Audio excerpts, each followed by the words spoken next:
Qu'est-ce que la sécurité sociale? Aujourd'hui, la carte vitale fait partie de notre quotidien.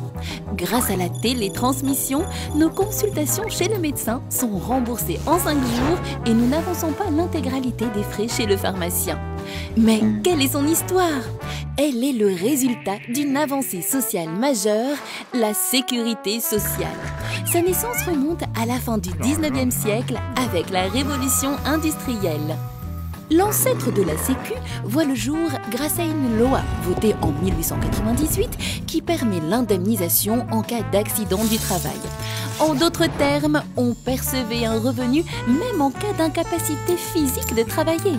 Petit à petit, jusqu'aux années 1930, se crée un véritable système de protection sociale qui couvre, en plus des accidents du travail, les maladies professionnelles, l'invalidité, la vieillesse, le veuvage, la maladie, la maternité et la famille. Et à partir de 1945, la couverture sociale se généralise à toute la population.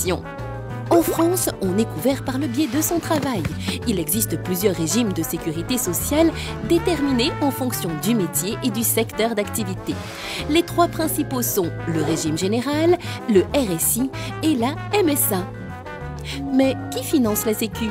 Ce sont majoritairement les cotisations sociales prélevées sur les revenus du travail. Ce système repose sur une logique de solidarité collective. Autrement dit, on cotise individuellement pour se protéger collectivement. Chacun paie en fonction de ses moyens et reçoit en fonction de ses besoins. Chaque année, la Sécu, c'est 450 milliards d'euros de prestations, soit environ le quart de la richesse que nous produisons en France. Depuis 70 ans, cette avancée sociale a changé nos vies. Utilisons la protection sociale avec raison aujourd'hui pour que nous puissions tous continuer à être bien protégés demain.